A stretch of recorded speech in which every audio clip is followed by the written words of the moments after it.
Share बाजार में निवेश जोखिमों के अधीन है। इस वीडियो में दी गई जानकारी केवल एजुकेशन पर्पस के लिए है। मैं कोई सेबी रजिस्टर्ड एडवाइजर नहीं हूँ।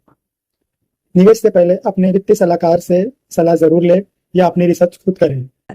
आज के इस विश्लेषण में आपका स्वागत है। आज की चर्चा सच में काफी दिलचस्प होने वाली है।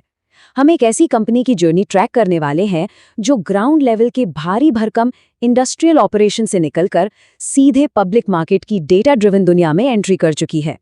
हम बात कर रहे हैं तेजा इंजीनियरिंग की। तो चलिए सीधे गहराई में उतरते हैं और डिकोड करते हैं कि कैसे मशीनरी और पाइपलाइंस का ये सॉलिड बिजनेस स्टॉक मार्केट के चार्ट्स और वैल्यूएशंस में बदल जाता है। आगे बढ़ने से पहले एक बड़ा सवाल जो इस पूरी चर्चा के केंद्र में रहेगा, आखिर होता क्या है जब किसी कंपनी के रॉक सॉलिड फंडामेंटल्स शेयर बाजार के मांगे गए एक्सट्रीम प्रीमियम वैल्यूएशन से टकराते हैं। मतलब एक तरफ बिजनेस का शानदार परफॉर्मेंस है और दूसरी तरफ शेयर की वो कीमत है जो पहले से ही उस परफॉर्मेंस को परफेक्ट मानकर चल रही है।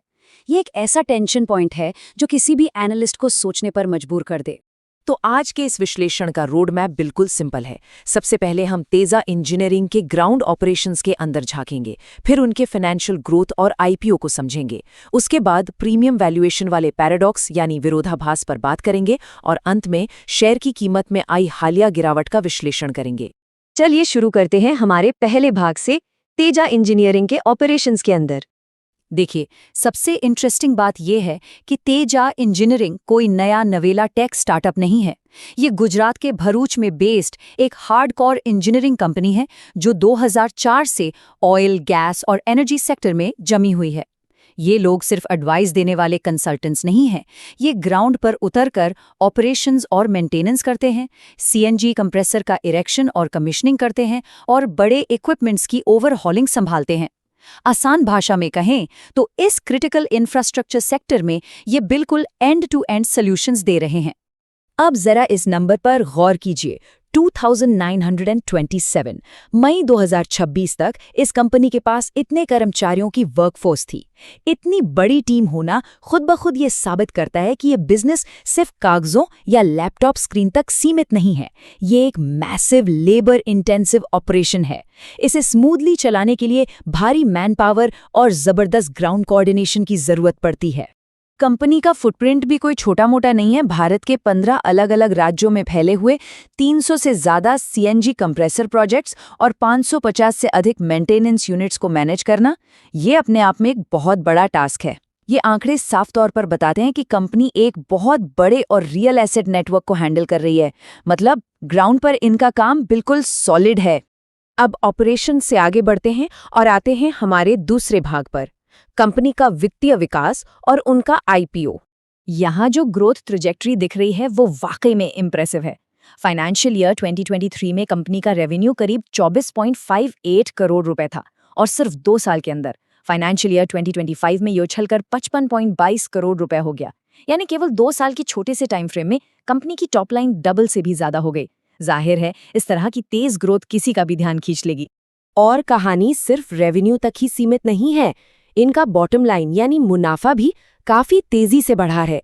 फाइनेंशियल ईयर 2023 में जो नेट प्रॉफिट 1.27 करोड़ रुपए था, वो कंसिस्टेंटली बढ़ते हुए 2025 में 4.02 करोड़ रुपए तक पहुंच गया।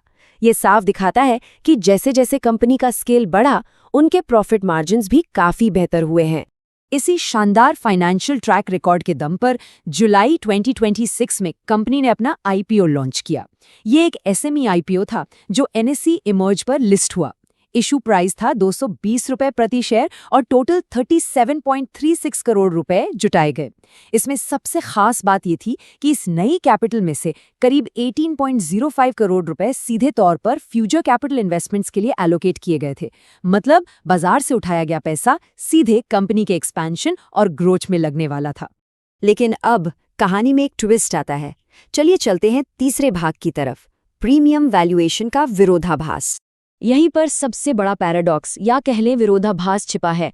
एक तरफ देखिए शेयर का वैल्यूएशन कितना एक्सपेंसिव है, इसका पीई रेशियो लगभग 63 के आसपास है, जबकि इंडस्ट्री का एवरेज सिर्फ 16.2 है।